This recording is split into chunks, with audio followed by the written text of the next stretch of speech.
Hey everyone, Jordenne Rochelle here. I'm an evolutionary astrologer, herbalist, mother, yoga instructor, and I am obviously excited to talk about healing the feminine. It's a big topic overall in evolutionary astrology. As you know, if you've read any of Jeffrey Wolf Green's books, he talks a lot about the shift from the matriarchy to the patriarchy, and there are a lot of other amazing talks on this topic as well, and I'm sure that if you're drawn to this, you've already started to feel into the immense importance of really healing the feminine on all levels, whether you are male or female or however you identify as your gender yourself. That's sort of besides the point. It's more so to realize that all of us have these shadows, carry these distortions of even how we understand the feminine, and of course the masculine, because everything comes from the feminine. So we have to understand that if one archetype or one polarity, one way of seeing the world is distorted, everything else that's built from it is also distorted. A lot of times when we are looking at the different archetypes in astrology, we tend to focus on the moon and Venus and the goddess asteroids and the Lilith trinity and so on, rightfully so, to understand distortions or wounds in the feminine. But today I just want to talk a little bit about the distortions that are underlying all of the archetypes, because all archetypes are therefore emanating some sort of distortion based on cultural conditioning, based on how all of the myths have been changed, based on patriarchal conditioning. So, of course, I'm really drawn to speak about this topic. Being a woman myself, I have a mother, grandmother, sisters. I come from a big family of women, which has been amazing, and have amazing female friends and goddess sisterhoods and tribes. And I am been so blessed to witness so many amazing women leaders in my life. But there's still this part of me that doesn't completely understand womanhood and the powers of my feminine body, despite being a mother. You know, my own creativity, my own emotions, my own psyche and spirit, my own full-on connection to the earth. Why? Because I am part of this society, because I am part of this culture.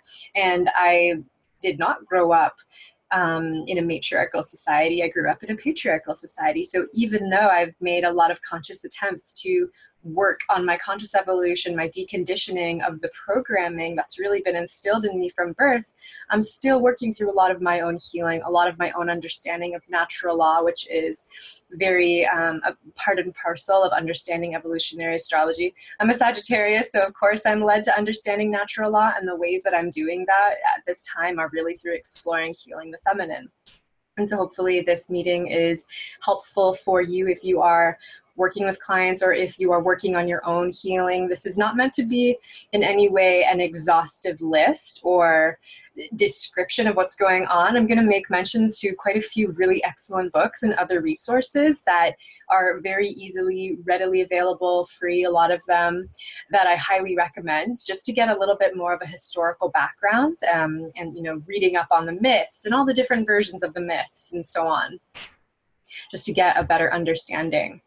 So really, if you look at much of the wounding in our current society, so much of it spans, whether it's as an individual, you know, the alienation, the detachment, not really feeling fully connected to the earth, feeling sometimes like we are apart from or outside of nature rather than an integral part of nature, right? That's that separation from the goddess. That's that separation from the mother. Collectively, and the way that we are using the land, I'm going to talk a little bit about this too with Uranus and Taurus right now, Taurinus, right? There is a big discrepancy between how we are using the land and what does that mean for food and health and future generations and being connected to and aligned with natural law of the seasons and the cycles, right? There's this idea in our culture that everything is about more is better and new is better and technology just for the sake of technology rather than, you know, using technology and forward motion for the sake of progress and healing trauma, resolving the deep wounds that have more or less been relegated to the shadow realms. I really want to look at sort of how did we come to be afraid of the darkness, of blackness, of womanness, of the mysteries, right? How did that happen?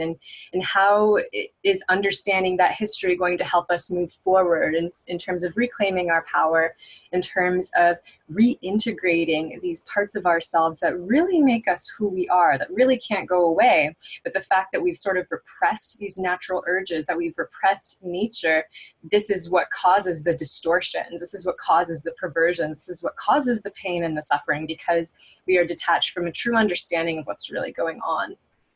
So, you know, truthfully, there's a lot of emotional repression. There's a lot of lack of connection to the earth, alienation from community, people feeling unloved, unworthy, feeling not enough, feeling truly disconnected from a sense of purpose or a core sense of collective unity and identity, simply not knowing the great magic of this gift of life, all of this that is born from the mother.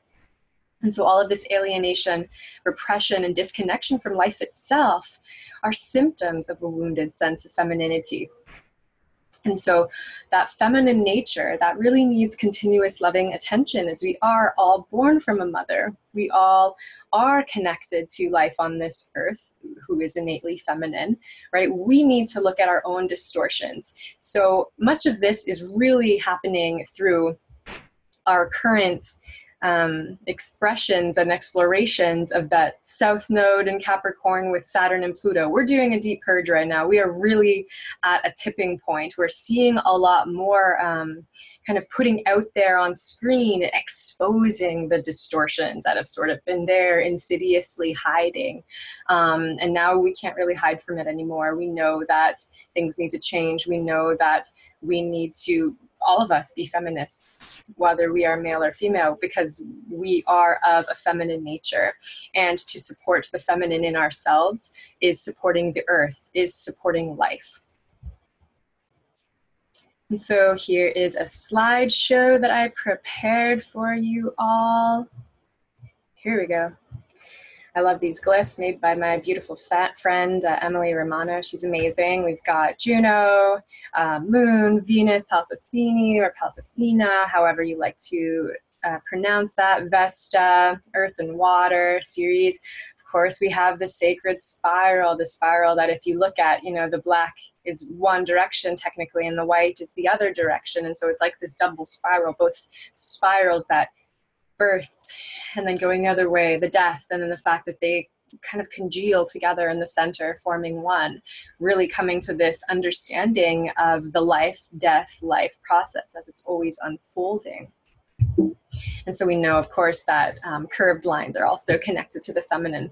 And so, of course, we've got these current transits, North Node in Cancer, South Node in Capricorn from 2018 until 2020. So we are definitely working through a purge. We are looking at all of the deconditioning. So with that Saturn conjunct Pluto, and conjunct the South Nodes over this past year. And then, you know, we're going to have that massive Capricorn stellium in 2020. So we've got a lot of work to do. We've got Pluto conjunct his own South Node in Capricorn.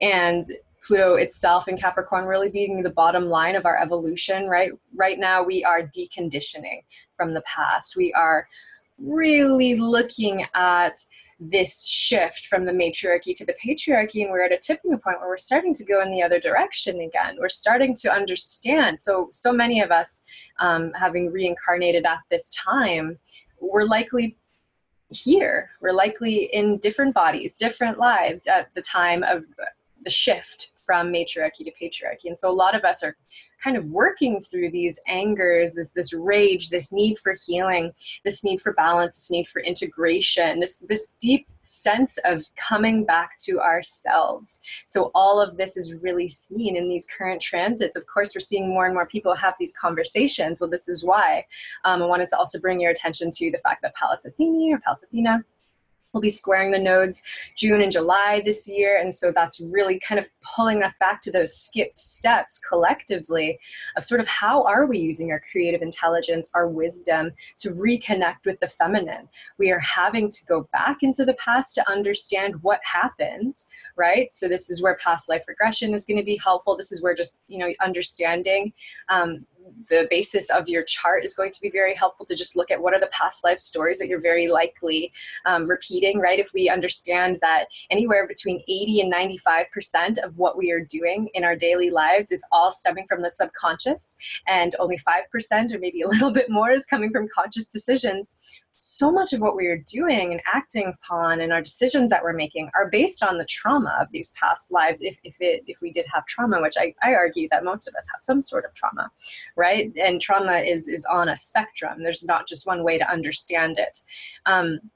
But this sort of collective trauma that happened to the feminine as it was repressed and had to go underground, right? Thinking of the Inquisition, 500 years of women basically having the choice to be beaten by husbands because that was okay by the Christian church or whatever the other monotheistic religions sort of dictated to men that was okay. Women became property, or they had the option to become witches and were therefore burned at the stake, but still held in their sovereignty and standing up on their own 2 feet. And so we didn't really have a lot of options as women. We were either sort of held in chains via the system of marriage, or we were burnt or persecuted in some way. It was very difficult for women to really speak and be honored for our power and our wisdom. We were made to be feared, right? When Christianity sort of flipped, and not just Christianity, but it's one example of, and that's just the one that I'm most familiar with.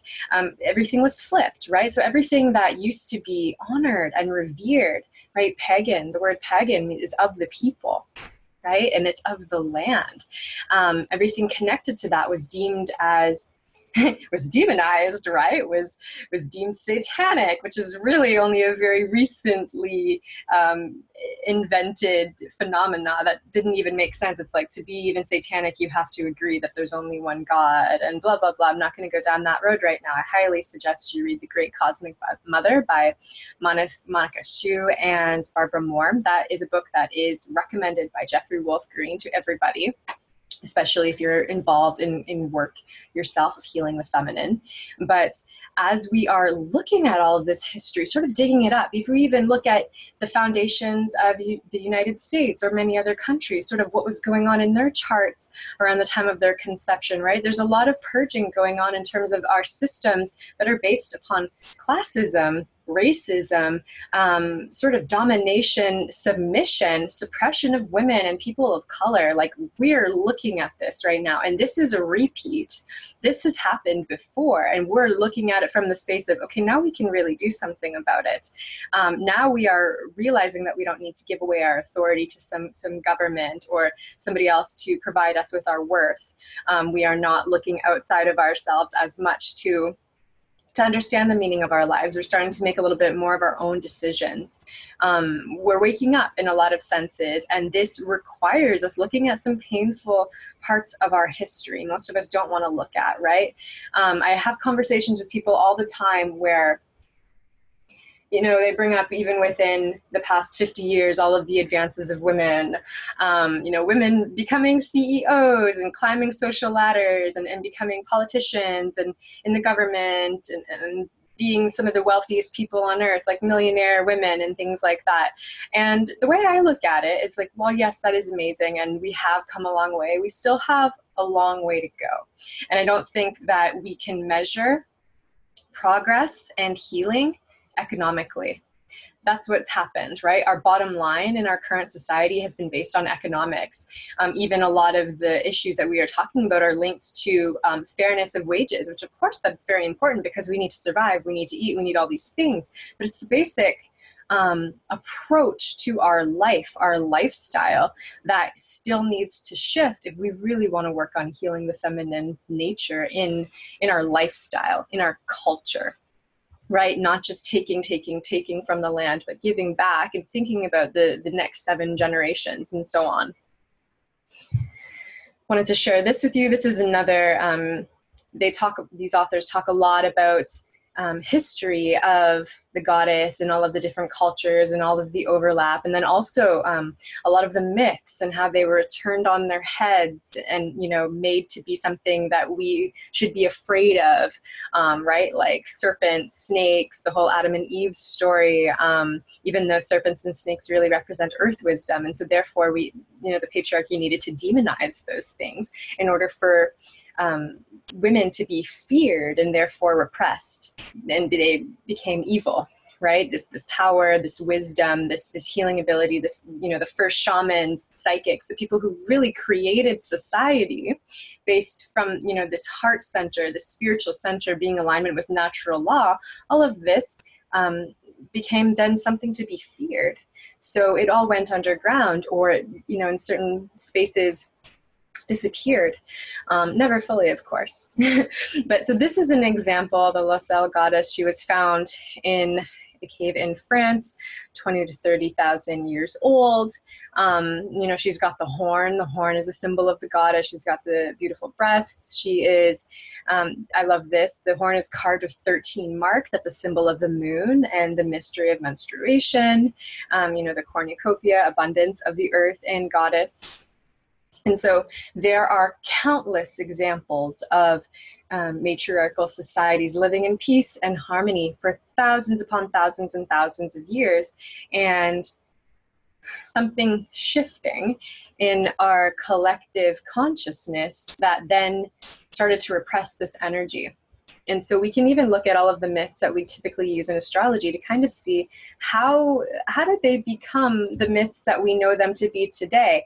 Are they even complete, right? Like, we use a lot of these myths to dictate our interpretations of charts, right? Especially if thinking about the goddess asteroids and Venus and the moon.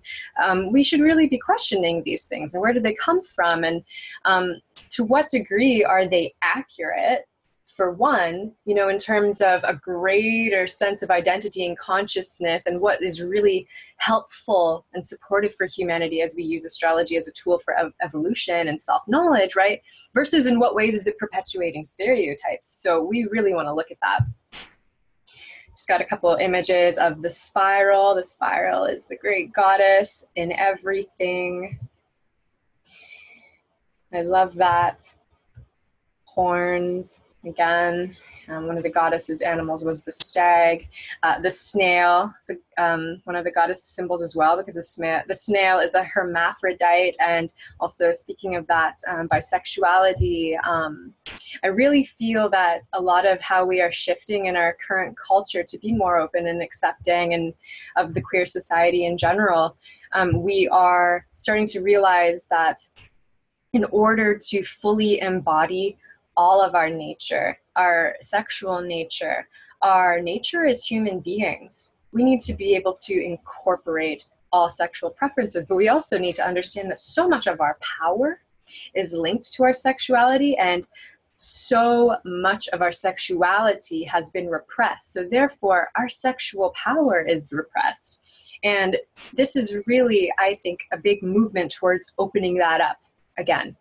So many of the matriarchal cultures were bisexual or had an openness in that way. And when Christianity sort of looked at that, or other monotheistic religions looked at that, it wasn't possible, like, you know, polyamory or these other ways of relating. It's not as easy to control somebody if they can be free sexually, right? If they can be with who they want, if they can love who they want, if they can express themselves who they want, if they have sexual sovereignty, it's basically impossible to control them. So you need to take away their sexual sovereignty. You need to take away, you know, women's ability to have orgasms, feel pleasure, right? It was a sin for a man to even, you know, spew his semen on the ground, right, in the book of Genesis. So we want to look at, you know, like this waste of life idea, sexuality being only based on the means for reproduction, as compared to how it was before, as sexuality as a way to, you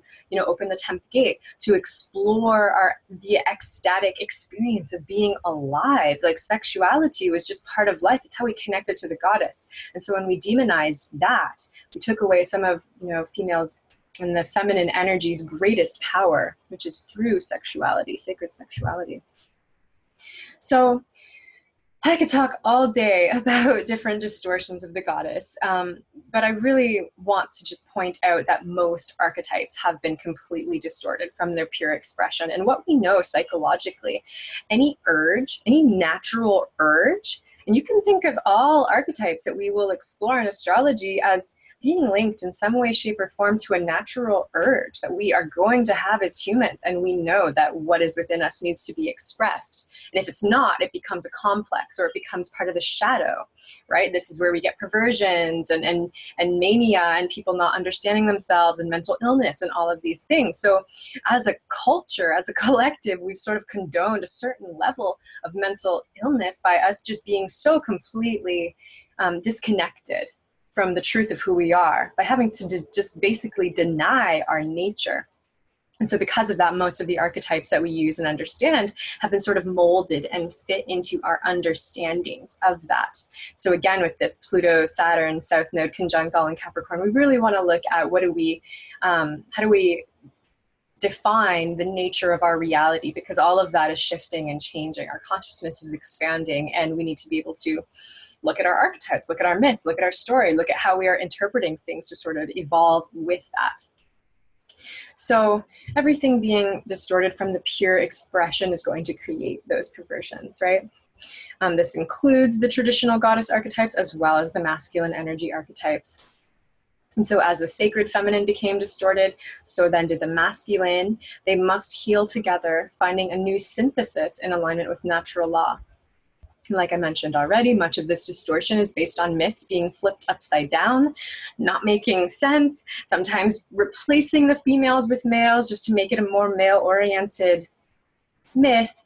Myths just simply being inaccurate as retold by male historians. And while it may be challenging to go back and see like what was the original myth, there's always a seed of it there, and so we can infer greater things when making these connections of what was hidden and what was lost, and sort of let it resurface and come back to its glory and power.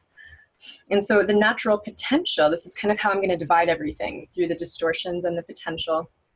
The natural potential, all archetypes represent the energy represented through natural law when they're able to be expressed in a pure state, right? So if we say have sexual desire, and we are found in a loving consensual relationship, but for some reason the society is deeming it as inappropriate, what happens to that sexual desire? It goes inside, it becomes internalized, it is then demonized, shamed, guilted, repressed, becomes perhaps a perversion, becomes perhaps something that cannot be shared, then becomes some other sort of illness.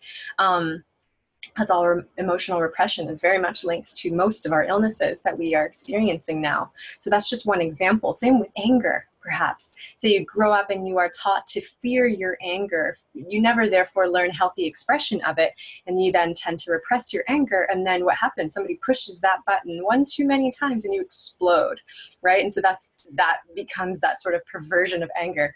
Anger in and of itself, that passion, that will to become that we associate with Mars, is not evil in and of itself. It's just an emotion that has been repressed. And so that's another way to look at it. That's how something like Mars, the masculine principle, has been distorted through the distortion of the feminine as well, because we're not really fully able to express our emotions. And this goes, of course, for men and women, hands down. So all archetypes are born from the goddess, but have been distorted, and therefore requiring new awareness and healing. And I just want to say too that it's not about going backwards to return to some ideal of the goddess, right? It's about redefining and reinterpreting the archetypes through contemporary and holistic application. And this is also about feeling into things. Again, we've sort of lost our connection to be our own authorities, to our own beliefs in a lot of ways, collectively, right? Especially if we're talking about the consensus state of consciousness, kind of losing our sense of how do we even know what to believe, because we're not even physically feeling it. We're not even emotionally connecting with it. We're not even feeling what ecstasy feels like, maybe other than through drugs. So we don't even know how to connect with that energy consciously without drugs. That's another example, right? And so it's we have to come back to a lived experience and expression of the goddess. It's not just about filling our heads with knowledge, which is the masculine way. It's about actually experiencing it physically. This is why I became an herbalist, mostly for that reason, to even just be able to give myself that sort of physical experience of working with plant medicine to raise my consciousness, but to actually physically know what it does in my body, know what it does to me on an emotional, energetic, spiritual, psychic level. And so this is true for all of our connection with the earth world and the goddess energy, and perhaps also in our communities. So let's look at some distortions of the sun, aka current life purpose. This is a really common one that I'm seeing a lot. Most people who come to me are in a place where they're asking about their purpose, which is really normal. I mean, collectively, you could say that we've entered a really individualistic sort of form of finding ourselves. So we have all these gifts, but we don't really know what to do with them because there's not real guidance, which usually in matriarchal cultures came through the line of the mother or from an elder woman, shaman, medicine woman, where you would sort of be guided according to your gifts for society, and sort of groomed and nurtured according to the gifts that the society could see in you. Whereas now it's not the case. Now it's like, oh, well, what kind of job is going to make you enough money, and you better do that to be accepted. So kind of don't worry about that heart and what's guiding you and your passion and your drive. Instead,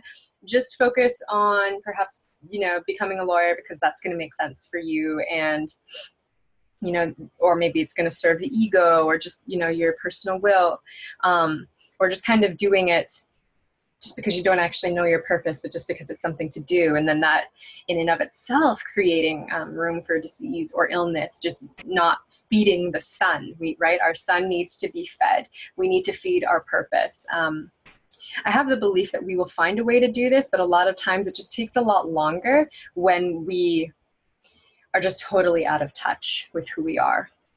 And so again, those distortions, just feeling like you have no purpose, you're lost, low drive for life, just don't know what your purpose is, for life in general or for self.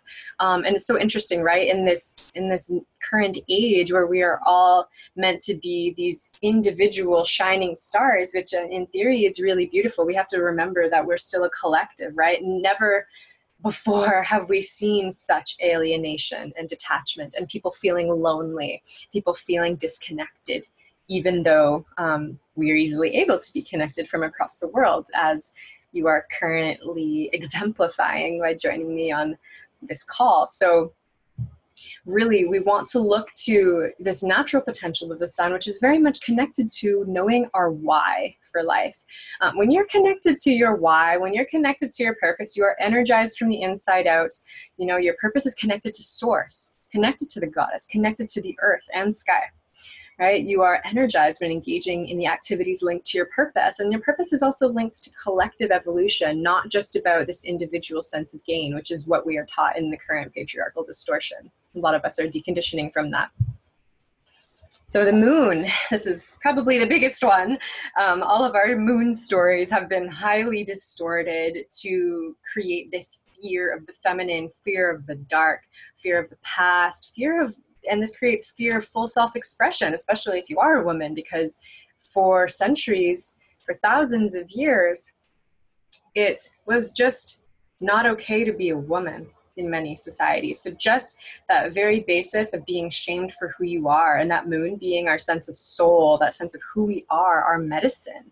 So when we're not able to even connect with that, losing that confidence, that self-worth in our expression, we can have all sorts of fears and phobias about ourselves. This can also lead to a fear of growing up. You definitely want to look at the planetary pair of moon Saturn for that one as well.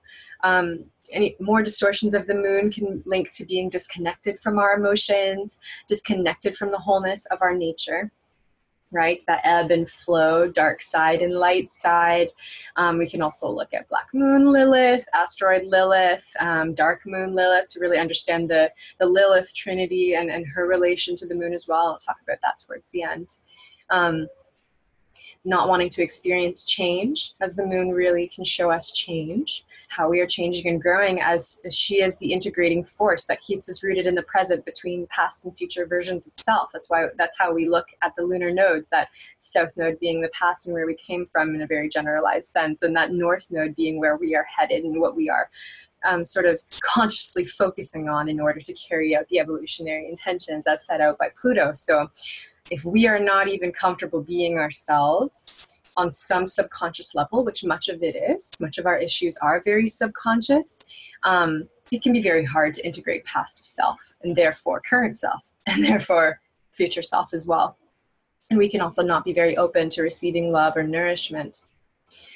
So the natural potential of the moon is really, we want to be connected to our natural ebbs and flows of life, the spiral, the life-death life cycle. We have become terrified of death in our culture, so much so that we don't even acknowledge certain aspects of how death is required for life, right? How we must kill things in order to eat, right? We kill plants, we kill animals, and we eat them. And then, there's this sort of missing component of that gratitude back to the land, back to the animals, the sense of life and death being in balance. Instead, we have cows living on factory farms and, cutting down the rainforest for a good steak and things like that. And people just being totally disconnected from that experience. Or if you're aware of it, not really even knowing what to do, because in our world, the economy being the bottom line, not everybody can afford to either grow their own food or, harvest their own food or have their own cows, chickens, whatever you eat. And so we're kind of left dependent on the structure, which is not serving natural law. And so, of course, this is something that is overall linked to that life-death life cycle that we are sort of disconnected from. We know it is there on the subconscious level, but in certain ways we're trying to escape it, deny it. Again, coming back to those fears, fear of the dark, fear of the unknown, fear of the feminine. And so we really need to integrate ourselves from past and be receptive to the future and the changeability. This will contribute to us being emotionally aware and mature. We want to make sure that our mind is serving the heart. We want to make sure that we have a healthy connection to the mother archetype. So that's not just our own mothers, but of course we want that, and to the degree that it is available to us, or just, female guardians or mentors, teachers. But we really also want to have a healthy connection to the mother within ourselves and in nature, the great mother who is mother to us all. Mercury, we can have limited mindset or perception of nature, reality, when we're sort of operating from that mental distortion. We definitely can believe that we are our thoughts. Everything serves the mind. We only accept information through rational, logical mind. Maybe we're only using words to describe or understand or classify the world, really discounting perhaps pictures, which are technically more related to Venus and feminine ways of communicating, and other ways of knowing, right? That's a big one. I spent a lot of time in the academic world, and basically almost everything that I read came from male historians and male writers, and maybe there was like 5% of feminine writers, so even that. But there was sort of this lack of connecting to external sources of wisdom or information or ways of knowing, right? Because everything had to be proved via the scientific method. And so if you weren't proving what you knew via the scientific method, everything that you said was discounted as bunk or not real or not provable, right? And so even understanding the way we look at science, and we're really coming a long way. So I don't want to sound all doom and gloom here. This is me talking about the distortions in this moment.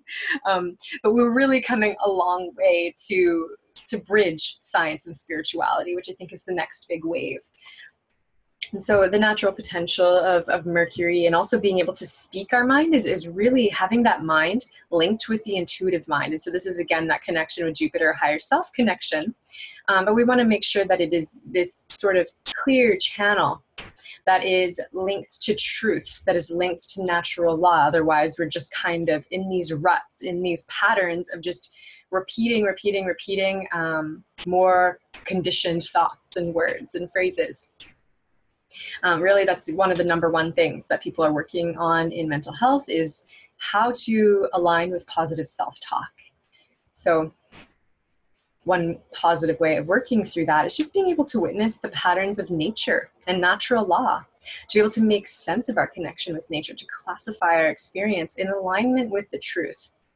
Again, we want the mind to serve the heart, and we want the mind and heart to be connected and both equally active, if not heart more active, in our decision making. Venus, this is a big one. Most of our myths of Venus, especially linked to Venus as morning star, Venus as evening star, the idea of her descent into the underworld via the myth of Inanna, based on her going to hell and all of these things. It's arguable that none of this is actually accurate, and it's not really describing what's really happening, right? So many of the myths, again, were sort of flipped upside down via patriarchal distortion, meant to make us afraid of them, meant to make us afraid of their power. Right? So more of these distortions, perhaps a focus on materialism, greed, luxury for its own sake, which contributes to this polarity of, the scarcity, poverty mindsets. We can look at beauty as intended for pleasing the opposite sex only, or pleasing male, I should say, male interests, male tastes, mostly according to heteronormative male tastes, ads, Instagram, social media platforms, which then breeds all this comparison and jealousy and not really knowing our own worth, comparing our worth to the looks of others, or these very surface level ways of knowing ourselves. We can see worth of others and self as coming from the outside, sort of how does it look? We also see a lot of things linked to like unfair wages based on gender. And so this too, I would argue, falls under the realm of Venus. She represents both our resources and our sense of beauty and connection to the feminine principles. And so in her natural potential of expression, we understand that beauty comes from within, right? On a very surface level. This is something that we see a lot, people having massive self-worth issues and comparison, and then it links to all these other things in life. So we have to understand that, seeing ourselves as one with the natural beauty of the earth, this also kind of allows us to step outside of the cultural conditions of separateness. The abundance mindset. So, and when I say abundance mindset, I'm not trying to only sound like law of attraction, make more money kind of abundance mindset, which is valid in its own right, but that's not what I'm talking about here. So it's more so the abundance mindset that there is enough for everyone, but we're just, we're not allocating resources appropriately, but there can be enough for everyone, right? Think about how much food is wasted. Think about, I read an amazing book when I was doing my master's in global development, and food movements and food sovereignty was my focus. But one book that I read was Stuffed and Starved by Raj Patel. Amazing book, because it really shows and pinpoints how in the West, more food is wasted than, and people not being able to own their seeds or replant their own crops. Instead, they need to buy from Monsanto or these other big corporations where, the economy, again, is the bottom line. And there's this sort of disconnect between what people actually need compared to what the economy needs to thrive. And so, again, we have a lot of people really stuffed and overeating, and there's that epidemic of obesity and illness related to overeating. And then there's all this food waste, which is so heartbreaking given that there are so many people that are starving, right? And so these kinds of imbalances stem from a lack of connection to the goddess. So we really want to make sure that we're giving back to the land that supports life, and that we are honoring the feminine, the goddess, in all her unique and various forms, right? So this is not hierarchical as patriarchal society would suggest everything is supposed to be, right? The goddess comes in many forms, and no one is above the other. There's no hierarchy of beauty, love, connection, and so on. And so another beauty of Venus is this ability to give and receive love with ease. But so many of us have not really seen true love, right? We've seen conditional love instead of unconditional love. Mars, distortions. There can be a focus on only getting what I want. It's all about me. There can be the sense of domination over the natural world. Not sure what else I was going to say there. There can be this immature expression of passion, anger, rage, fighting, aggression over others, selfishness. And so again, this goes back to what I was mentioning before.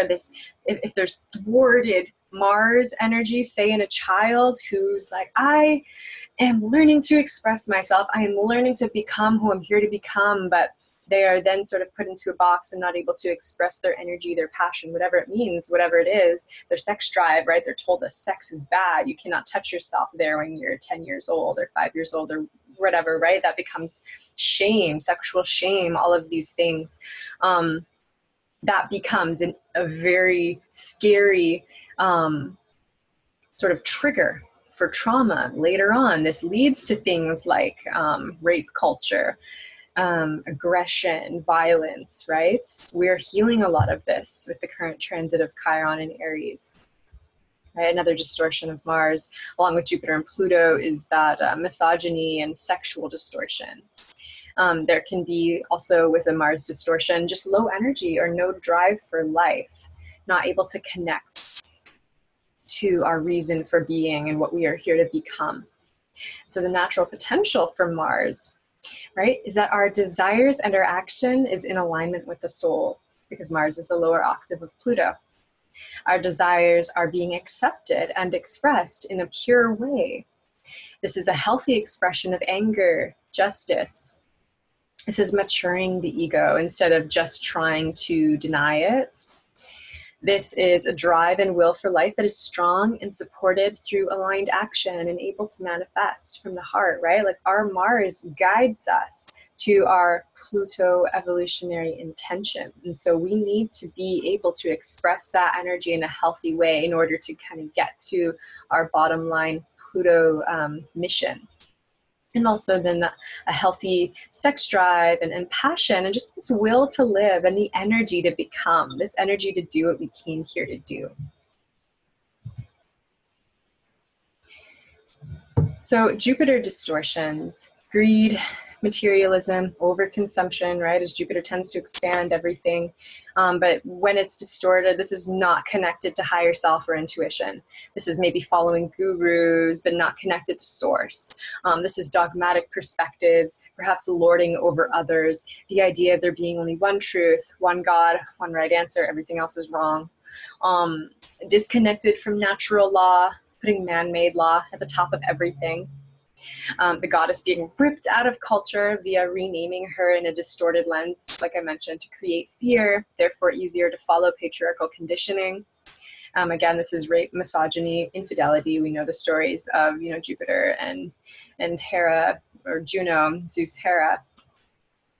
The natural potential of Jupiter and how we are expanding our consciousness is this alignment with the higher self. We have a clear line of communication with our guides, with our soul, with our intuition, with natural law, as Jupiter rules natural law along with Sagittarius in 9th house.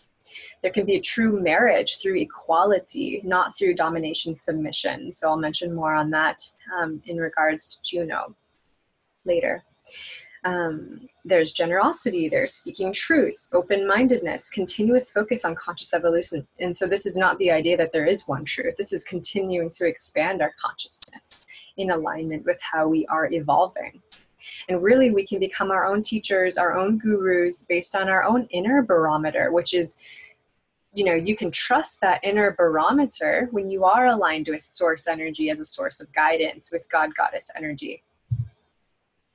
Saturn is a big one, and Saturn we are really working hard through right now in Capricorn, being conjunct Pluto in the South Node.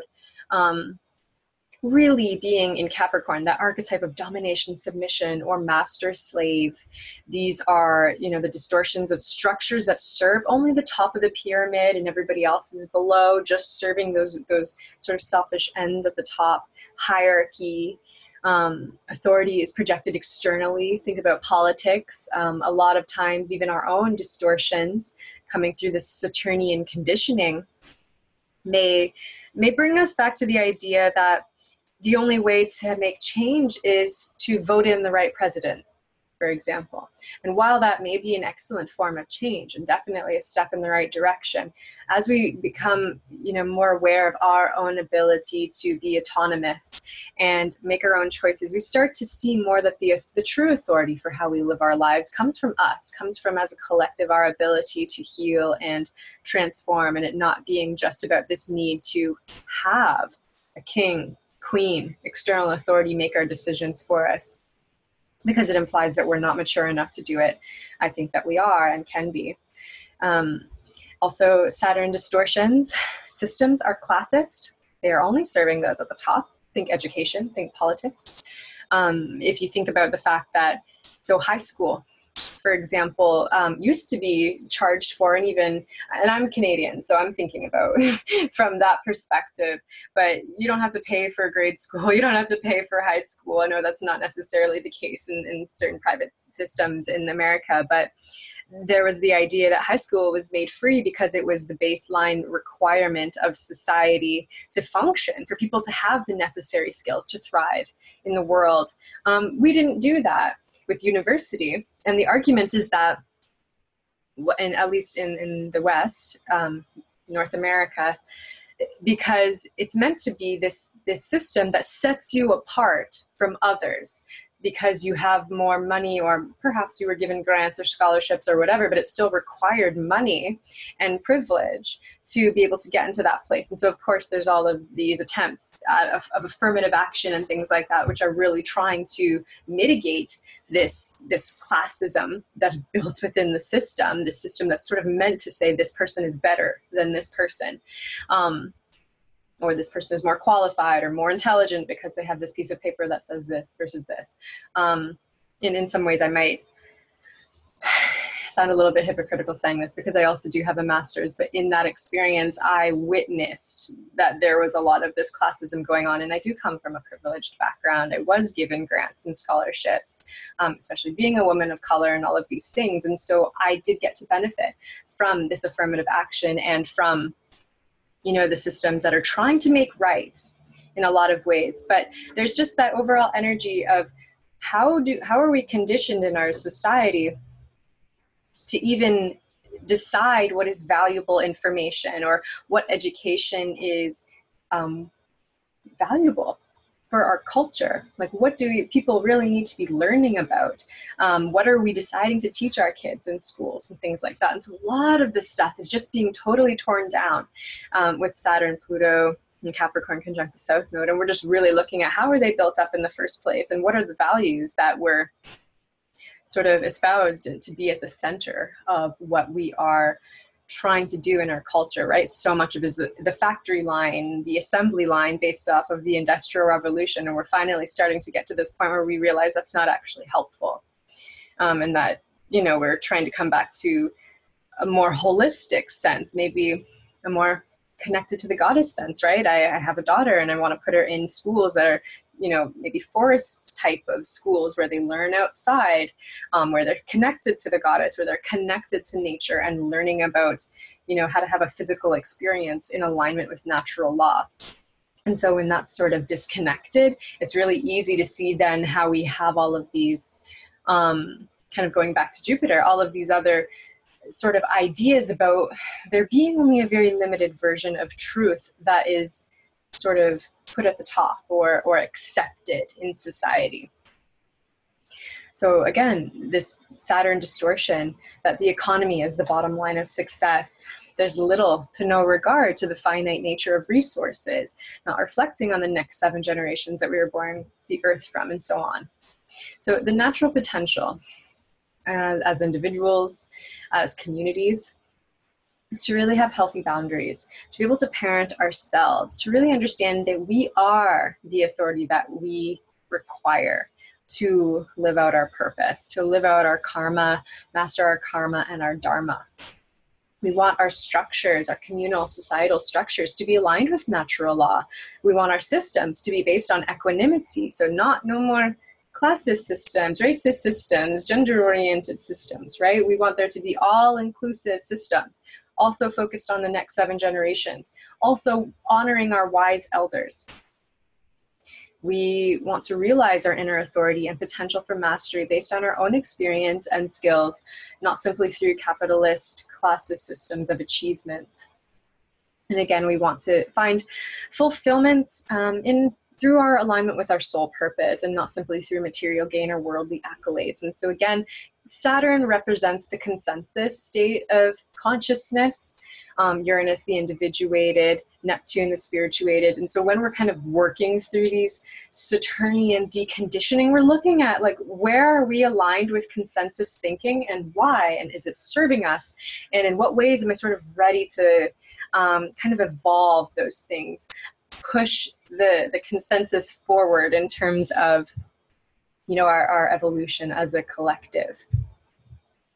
And so Uranus, again, that individuated state, when we are looking at Uranian distortions, Uranus is linked to trauma, and it doesn't mean that just because we have Uranus in a certain house sign aspect that we are guaranteed a certain type of trauma, but I argue that all of us have a certain level of trauma through the displacement of femininity, the displacement of goddess energy sort of disappearing from our culture, and us having to sort of fight back to reclaim something that is inherent in nature and just who we are.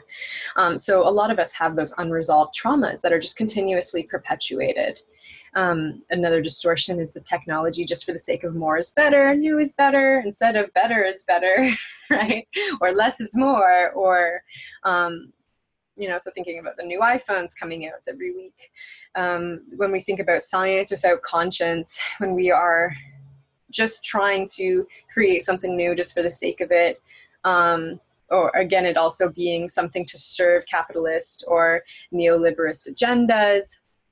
This can also be a force that creates more trauma. So again, this is me linking back to my own experience and research. I looked into the food sovereignty movement. If you've not heard of La Via Campesina, I highly recommend checking them out because they are a pro-autonomous food sovereignty movement that is around the world.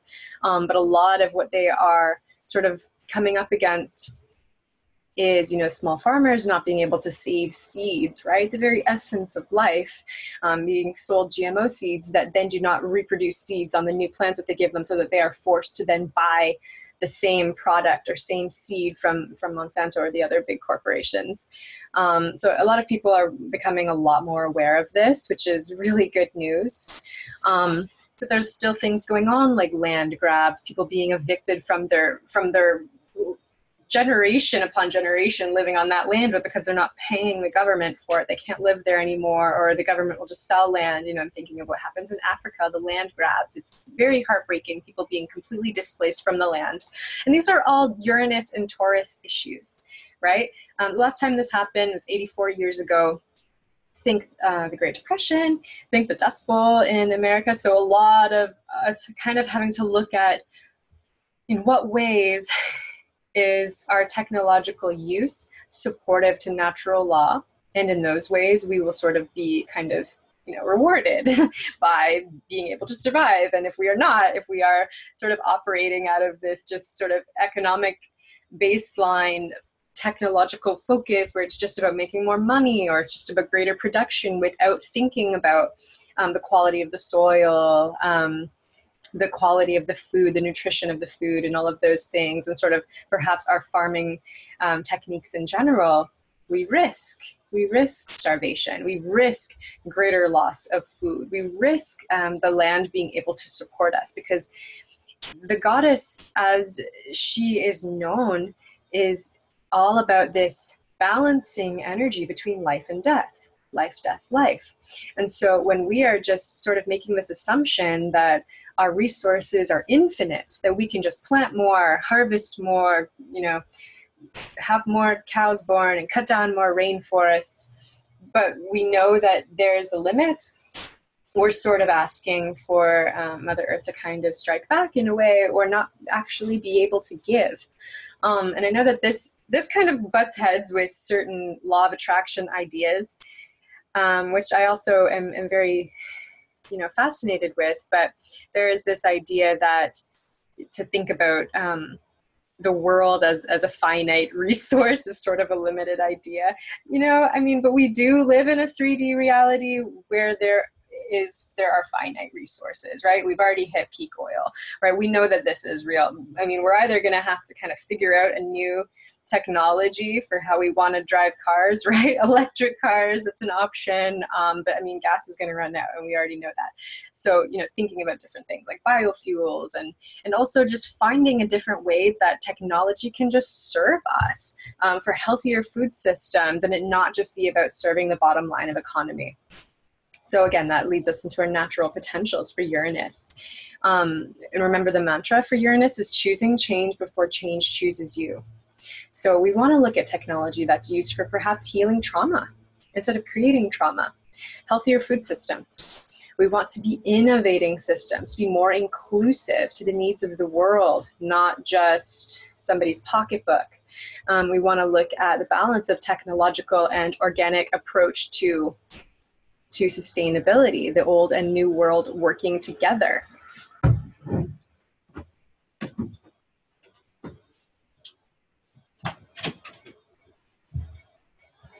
Sorry about that.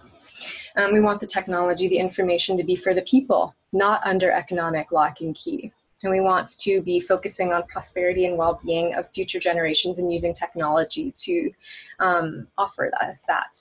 And we also want to be open to change and having a progressive mindset. With Neptune in Pisces right now, we are very much working through all of our belief systems that are based on patriarchal God, kind of stamping out the goddess and goddess worship culture. We are looking at disillusionment of all sorts, you know, and how we are sort of finding perhaps, hopefully, a newfound clarity of the sacred feminine.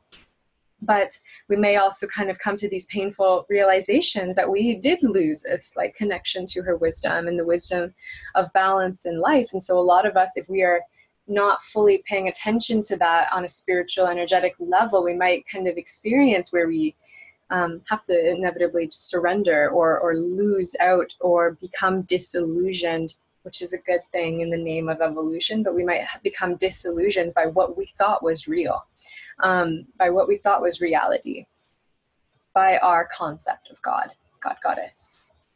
And so another distortion could be being disjointed, just disconnected from beliefs at all, right? Because the more we sort of enter just our mind space and this sort of rational, logical way of experiencing and understanding the world, we stepped away from our ability to experience our spirit through our psychic connections to the earth and other beings. And so when we, and ecstasy, right, being able to connect through our full sexual power, our ecstatic power, to be able to feel into the goddess in all of her forms, we lost that.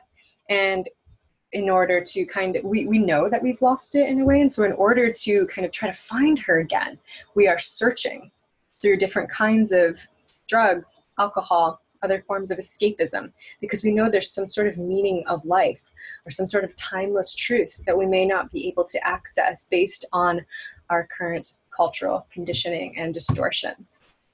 And so the natural potential, we want to come back to this space of oneness, unity, cosmic consciousness. We want to look at being connected to source wisdom in all forms and experiencing the sacred in all, this cosmic unity. Every single being has spirit, this earth consciousness, seeing the divine in all beings. Also our attunement to our own psychic abilities and being aligned with source in that way. Goddess, God as one great mystery or great spirit with many faces so that we can understand them culturally. Coming to Pluto. So this is where we are looking at our fear of change, our fear of evolution, where we may be disconnected from our evolutionary intention, where we may be resisting evolution. So, you know, we know that it's going to happen either by choice, which is smoother, or resistance, which can be leading us to crisis, which we may be arguably facing collectively right now. But we really need to purge all patriarchal distortions, just overall, you know, all societal conditioning, to really heal what has been shamed, demonized, and buried in goddess culture, of goddess culture. We need to release a need for power over others based on fear, repression, ignorance, and also working through perversions of natural law, leading to mutation, illness, and soul loss. Some of the natural potential of working with Pluto is really surrendering to the soul's highest good, just aligning with why we came here. Pluto is our bottom line why.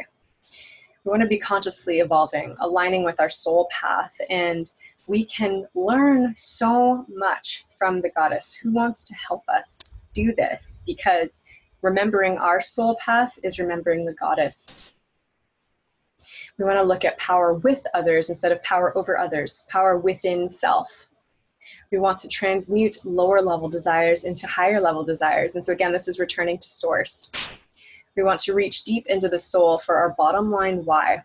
And in terms of soul retrieval, which I think is very necessary right now, a lot of people more than ever kind of returning to shamans or medicine women, medicine men, to help them find their soul again.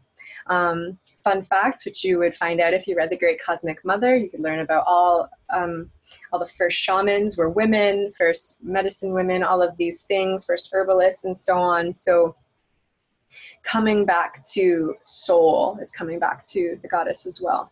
And so I'm just going to go quickly through these asteroid goddesses, but I want to mention that almost all of what I'm expressing about these can be found on the School of Evolutionary Astrology website and message board, and I highly recommend just you could spend years probably on that site, just reading through these really powerful discussions from other amazing astrologers. And so the distortions of Juno, a lot of it is linked to giving power away to men, husbands, partners through marriage. This idea of becoming subservient through that sense of commitment, needing to commit oneself completely to the other by kind of debasing yourself.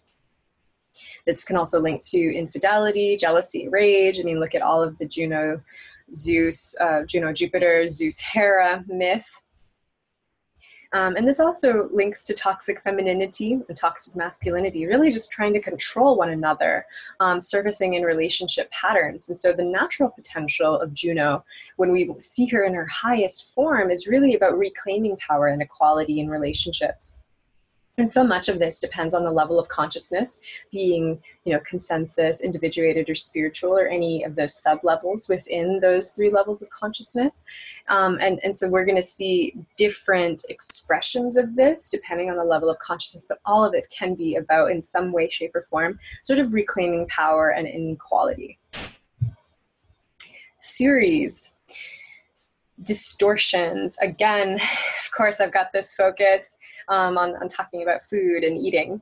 So that's my specialty, but not eating in alignment with seasons. Perhaps looking at eating disorders, food issues in general. The polarity between stuffed and starved, or poverty, scarcity, not enough mindset, and then the opposing polarity, greed, waste of natural resources, being stuffed. This also links a lot to the angry mother who perhaps can't support her children. Also, mothers being demonized as not enough, and they are always to blame, according to Freud. So that's a distortion. Natural potential, working with Ceres, I would say, is eating in alignment with the seasons, just having that consciousness of the seasons of the earth, the seasons of Gaia, eating locally perhaps, eating for nourishment, not just to be full, or eating based on normative desires to be thin, accepted, beautiful, right? Like there's so many diets out there where it's just about being thin or losing weight instead of being healthy. More natural potential, soils being nourished, healthy food full of nutrients. Again, so many people are deficient in so many vitamins and minerals because even if you eat an amazing plant-based diet, you're not getting all of the nutrients you need because the food is really does not hold the same amount of minerals and vitamins that it used to based on the soils and the weather and patterns and just how food is being grown. So, I argue that small farmers are supported, feeding all the people, abundance mindset, all of these things really associated with Ceres, the goddess of the harvest, the mother goddess. Also body love and positive self-worth, loving children, honoring the mother and all her sacrifice for us to live, honoring stretch marks and things like that, right? Like that full-on honoring of what it means to be a mother and seeing the mother for all that she does for us, right? Coming back to witnessing the all-loving mother, ultimate compassion, unconditional love, always being welcomed by the mother. This nurturing language that is aligned with the soul. Pallas Athene, I highly recommend looking into Tashi Powers' talks on Pallas Athena, and also Asteroid Goddesses book by Demetra George. Excellent resources for understanding more about Pallas. She, as a distortion, is linked to men in skirts, or feminine intelligence only being used to support patriarchal agendas. On the flip side, women being seen as powerless or weak, especially when it comes to war or fighting for a just cause, right, that they need men to defend them and so on. And I really recommend you look into the Medusa Algol myths, where Pallas Athene supposedly cut off the head of the Medusa because she was raped and therefore made impure by the god Neptune Poseidon. And so Pallas, doing her duty, she had to keep the peace with the men during the shift of patriarchy, and so she cut off her head. So this I read in Demetra George's book on Asteroid Goddesses. She also mentions other aspects of the myth where she keeps Algol or Medusa's head on her shield, kind of showing in a way that sort of underneath the surface alliance with that feminine nature that she also had to cut out for the sake of keeping the peace. And so if we talk about, wisdom keepers, Pallas Athene temple, all of the ways that women were holding the wisdom, there also had to be this sort of taking care of the women. So sometimes the best way to do that was to just kind of do what the men said, which is unfortunate, and sometimes that's still something that women do. And so that could be how, in our own way, we are operating out of a sort of distorted expression of Pallas Athene. So some natural potential of her as an archetype is creative intelligence being used as a form of synthesis between masculine and feminine energy potential. So not one having to be above the other, but them working together. This is also about reclaiming power and authority, expertise, women as wisdom keepers and way showers. This is social justice for all the people, not just to keep the patriarchal system running.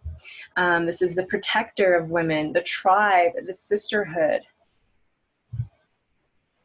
Vesta, she is goddess of the hearth, sacred service. As a distortion, she is looked at as being an actual virgin, right? If we think about the Vestal virgins, there are definitely very inaccurate stories and myths of virgin actually being linked to being untouched by a man, sexual chastity, all of these things. Or maybe it was elevated slightly from that and referred to as simply them being only involved in sacred prostitution, which in a way is kind of minimizing what they were doing with their sexuality. It was much more than the idea of prostitution, especially the way we think about it now. That word has a lot of negative connotations. But the natural potential of Vesta being about these Vestal virgins being sovereign unto themselves, not owned by any man, having sexual sovereignty, not necessarily sexual chastity. So this is control and sovereignty over their own body and their own sexuality. And so a lot of people who have strong Vesta in their charts are really exploring what that means, because oftentimes there's a little bit of shadow or fear or abuse or sort of sexual trauma linked to that, because it was not deemed for thousands of years for women to be okay even having sex or having orgasms, those kinds of things. And so a lot of this is linked to that sort of women reclaiming sexual sovereignty. Sexuality is meant to support connection to the goddess, rising Kundalini energy, opening the 10th gate, really helping us to connect to our creativity, our co-creation with the divine, forms of ecstasy to really connect with life itself. Oh, and then here we go. And there's a spelling mistake there. Lilith Trinity. And so the symbol that I have here is Black Moon Lilith, which is most commonly used, but we also use Dark Moon Lilith and the Lilith asteroid herself. And so this is known as the Lilith Trinity. And there's also the Lilith star, who's also known as Algol, and so that's its own thing, but not necessarily connected to the Lilith trinity, but worth mentioning, because Lilith comes in many forms, right? If we know her as the first wife before Adam in before Eve in Christianity, but she was not accepted because she was a little bit too sovereign for Adam, couldn't handle it. So the distortion of Lilith as an untamed wild woman archetype, she was distorted to be feared, shunned, shamed, guilted, avoided at all costs, invisible, and outcast. And this really speaks to the cutting off of the original nature of the feminine, just to appease patriarchal conditioning. And again, this links us back to being afraid of the dark, the mystery, the unknown, feminine power. Anything that was connected to that was then demonized, serpents, etc. And so the natural potential of Lilith is really about reclaiming power through exploring what has been shamed into shadow. Understanding that there's no part of us that is inherently evil, right? Especially as our feminine nature, we are not evil for simply being feminine. But for many years we were. If you read, there are so many books and so many quotes, it's heartbreaking and it's disgusting to see, it being okay, for example, to lobotomize women because it doesn't matter if they're lobotomized. For example, there are quotes of psychologists, psychiatrists saying that from like 100 years ago. Or it being like the worst fate in the world to be born a woman, those kinds of things. And even if you're born in this culture and you know that that's not true and you've been given all the love and support that you need in life, as I have, for example, and many other women that I know, to hear that that happened and to know that that is held in our ancestral lineage, in our biology, in our emotional body, which, holds all of these past life stories, it's still very present. Even though nobody is saying that to us now, it happened, and therefore it must be expressed, it must be integrated, it must be healed. It needs to be integrated. So looking at the Lilith trinity, we look at the asteroid Lilith, who was the original split from the feminine nature, and sort of that like, whoa, you're not accepting me for who I am. You're not accepting me for my wildness. I'm not even expecting that. What are you talking about? To the dark moon Lilith, who is argued to represent the rage and the shadow of seeking vengeance against that original split. And then Black Moon Lilith, who is known as the Resolution Lilith, who heals the Dark Moon Lilith tendencies and then returns to the original intention of our wild woman nature as pronounced by Asteroid Lilith. And so this is really about all people honoring and acknowledging the wild woman archetype, the great goddess, cosmic mother, and so on. And so a lot of this can be explored kind of through a different lens, not necessarily astrological, but very pertinent to this conversation is anything basically by Dr. Clarissa Pinkola Estes, and she wrote Women Who Run with the Wolves, excellent book. Most people know about that one, but there's also some other amazing ones. Untie the Strong Woman, another excellent resource. Warming the Stone Child. Great books to just kind of help us reclaim our sovereignty and look at what has been shamed into the shadow and love it again and integrate it. So that's the end of my show there, and I'll just end it here. And I just want to share that in looking at all of these archetypes, we want to understand that there's this continuum, right? Like it's not just all distortion or all living in the light. There's, with certain archetypes, we may be expressing distortion subconsciously and not even realize it, or we may be operating mostly in the space of the pure expression of the potential, but then there's those occasional distorted viewpoints. And so, lucky thing, we have long lives, long enough to really work through a lot of this stuff, and then we'll come back for another one. And we'll keep coming back until we learn this, right? But we can do our best in this life to really just find integration of what has been deemed to be in the shadow. And so I just wanted to pull up the current transits, which I think are really illuminating for what's going on in terms of healing the feminine. And so this is for the summer solstice. in the northern hemisphere, winter solstice in the south, but sun moving into Cancer, 0 degrees Cancer, June 21st. And I did this chart for Washington, D.C., as it could show there for some of the collective energies of the United States, where I'm currently residing. So this is really pertinent for, I know, a lot of people who may be tuning in. But you can also sort of reconfigure this wheel according to where you are living, the country, and also maybe even just for yourself, laying this on top of your own chart or inserting your own chart into this chart. And so there are very many methods to go about doing this. If you need some help, please reach out and I can guide you to how to do that. But really, we want to look at all of this energy that is very much about reconnecting to the goddess, returning to the goddess. When we think about, South Node Capricorn, Saturn, Pluto, we are coming back to face the past, that past shift of that split away from the matriarchy and into the patriarchy. And right now we are looking at how to return. We are looking at how to heal that. So much of the ways that we can do that are very much linked to giving ourselves more space. Feminine energy, yin energy, requires stillness, requires rest, requires taking it easy, requires just time and space to love ourselves. This is very much at odds with the way that culture, Capricorn, South Node, wants us to live. We have all of these ideas that we need to be going, always working, never stopping. And we work ourselves into the ground. We drain ourselves. That can sometimes be the essence of the South Node. It can be perhaps one of our core desires is something that we're working with, especially with Pluto with the South Node right now, is we know that we want to change the structure. We know that we want to change the system. And we know that there's a lot of work to be done. But instead of using all of the old ways that have been taught to us via our cultural conditioning, patriarchal conditioning of just work harder to change the system, work faster, make everything bigger, better, stronger, more masculine, I argue that that's not going to work. We need to come back into a more feminine way of doing things. And we are going to have to explore what that means. We don't, perhaps all of us know what that means, but we can start with coming to a greater awareness of our bodies, of our emotions, of our psychic connection to the earth, of our connection to others.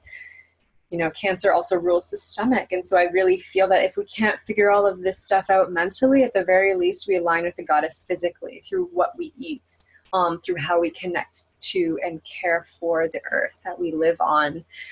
So how are we feeding ourselves, mind, body, and soul? And so really focusing on that.